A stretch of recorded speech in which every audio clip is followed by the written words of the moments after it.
അപ്പു അപ്പു കുട്ടന കൊതി തോന്നി അട തിന്നാൻ കൊതി തോന്നി അച്ഛൻ പോയി അരി വാങ്ങി അരി കൊണ്ടമ്മ അര ചുട്ടു അമ്മ എനിക്ക് അര ചുട്ടു വേണം അമ്മയ്ക്ക് ഇതിനട വേണോ അപ്പൊ കുട്ടനെ പോലെയോ? നിങ്ങൾ ആ പദ്യം ശ്രദ്ധിച്ചിരുന്നോ? എല്ലാം ആയിലാണല്ലേ. അരി, അമ്മ, അച്ഛൻ, അട എല്ലാം ആയിലാണേ. ആ എന്നുള്ള അക്ഷരത്തിന്റെ പാട്ടാണേ അത്. അപ്പൊ ഗീതുട്ടി പറഞ്ഞ പോലെ നമുക്ക് അട ഉണ്ടാക്കാം. അവൾക്ക് ഇഷ്ടമുള്ള സാധനമാണ് ഈ അട, ഉണ്ണിയപ്പം, കുഴക്കട്ട, കുമ്പിളപ്പം, അങ്ങനത്തെ സാധനങ്ങളൊക്കെ. ഇച്ചിരി മധുരമൊക്കെ ഉണ്ടല്ലോ, അതുകൊണ്ടാവാം.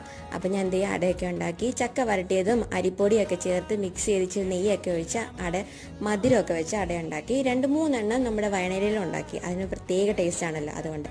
അപ്പൊ അടയൊക്കെ വെന്ത് വന്നപ്പോഴത്തേക്കും ചായയൊക്കെ ഇട്ട് ഞാനും ഗീതവും കൂടെ അടയൊക്കെ സൂപ്പറായിട്ട് കഴിച്ചു. നല്ല ടേസ്റ്റ് ഉണ്ടായിരുന്നു. അപ്പോൾ അത്രയേ ഉള്ളൂ. ഇനി നമുക്ക് വേറൊരു വീഡിയോയിൽ കാണാം. അപ്പോൾ ബൈ ഫ്രണ്ട്സ്.